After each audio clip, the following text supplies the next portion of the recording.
नमस्ते जी, मैं हूं आशुतोष। आप देख रहे हैं डायनामिक इम्पल्शन। आज के इस वीडियो में चर्चा होगी 29 जुलाई 2026 के करंट अफेयर्स की।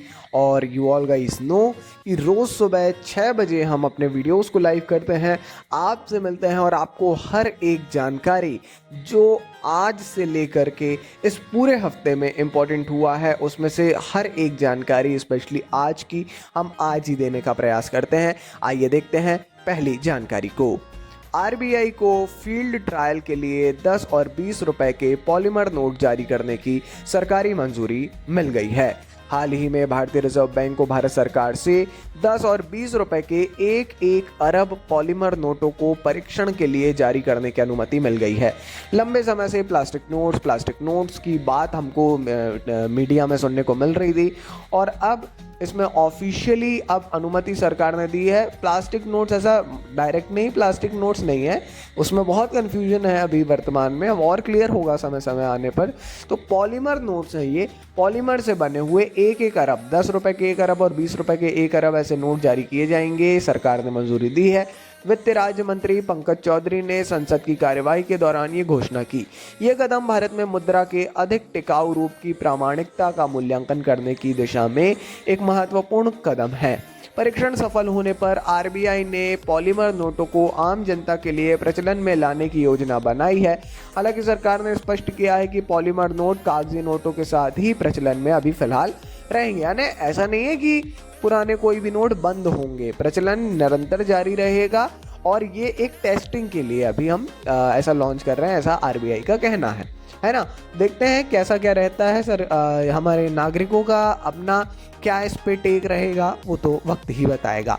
बढ़ते हैं आगे अगली जानकारी की ओर। हाल ही में गुजरात ने साइबर वित्तीय धोखाधड़ी के मामलों के लिए E0 FIR प्रणाली शुरू की है। अभी तक आपने FIR हर राज्य में, लगभग हर राज्य ने शुरू कर ही दिया था।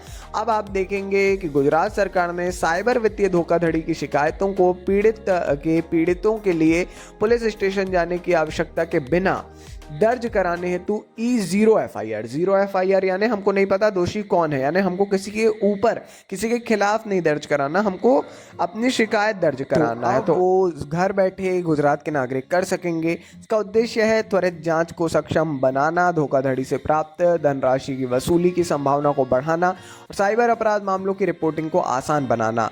ये प्रणाली गृह मंत्रालय के अधीन गठित I4C भारतीय साइबर अपराध समन्वय केंद्र के सहयोग से तैयार की गई है। अब भी हमने न्यूज़ दी थी कुछ दिन पहले कि ऐसा सरकार के द्वारा किया जा रहा है और अभी ही हमको देखने को मिल गया कि भाई I4C के अंतर्गत कुछ हो रहा है। तो जाहिर तौर पर साइबर अपराध समन्वय केंद्र को हम अब आगे देख सकते हैं कि कई अनेक फैसले इसके द्वारा लिए जाएंगे, कई ऐसे काम होंगे जो जनता के लिए लाभकारी होंगे। आगे बढ़ते हुए देखते हैं अगली जानकारी। गुजरात की जानकारी है। ऊंझा जीरा और ऊंझा सौंफ को 2026 में GI टैग प्राप्त हुआ।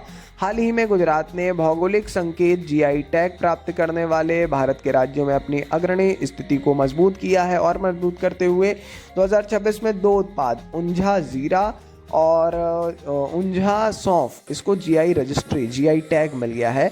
GI यानी जियोग्राफिकल इंडिकेटर, भौगोलिक संकेत।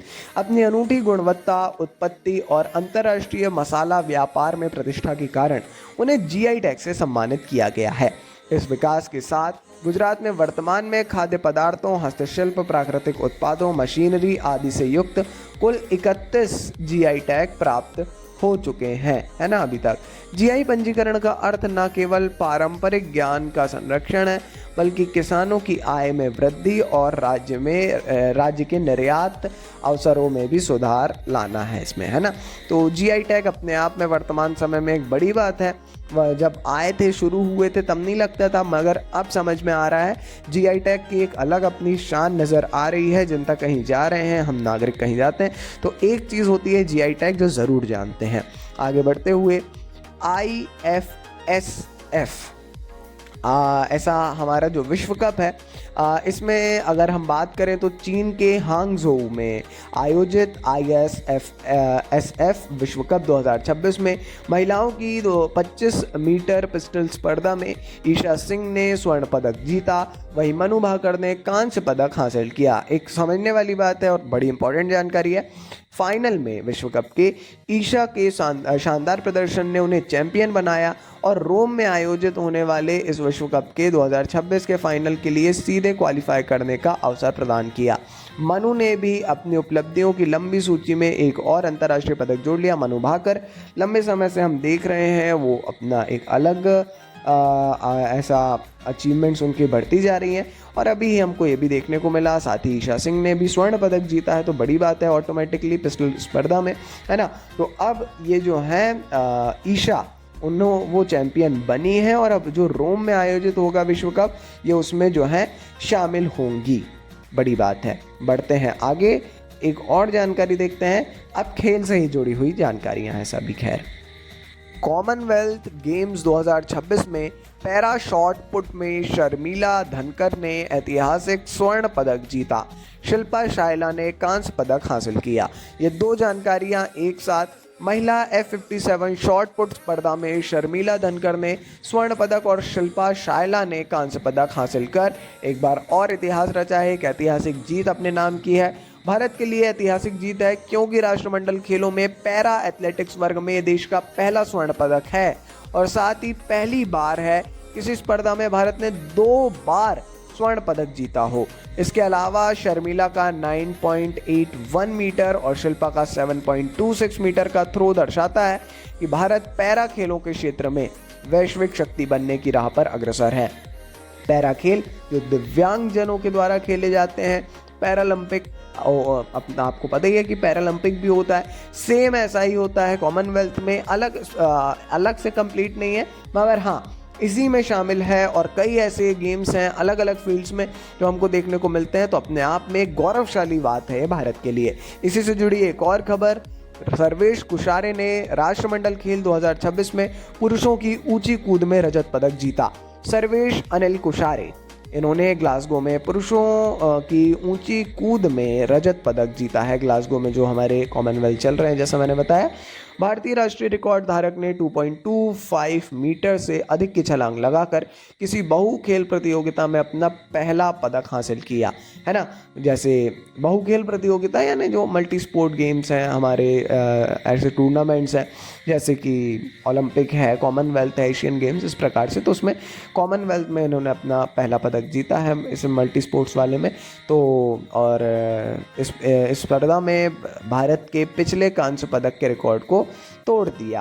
पहले भी हमने कांस्य हासिल किया था मगर उससे भी ऊंची छलांग जो है इन्होंने लगाई है। सर्वेश कुशारे नाम याद रख सकते हैं आप। और ये है कि हाँ, आपको ये ज़रूर ध्यान रखना है कि कॉमनवेल्थ से जुड़े हुए सभी न्यूज़ को एक साथ अच्छे से ज़रूर पढ़ें, अच्छे से लिखें, ख़त्म होने के बाद डेफिनेटली। बाकी ये थी आज के इस वीडियो की अंतिम जानकारी। अपन मिलेंगे कल सुबह 6 बजे ऐसी ढेर सारी जानकारी के साथ। सपोर्ट अपना बनाए रखिए। कोई कन्फ्यूजन हो, कोई भी डाउट हो, आप कमेंट सेक्शन में बिल्कुल पूछ सकते हैं। अच्छा लगे वीडियो तो लाइक करिए, चैनल को सब्सक्राइब ज़रूर करिए जिससे नोटिफिकेशन आप तक ज़रूर पहुँचे। नमस्ते जी, डायनामिक इम्पल्शन।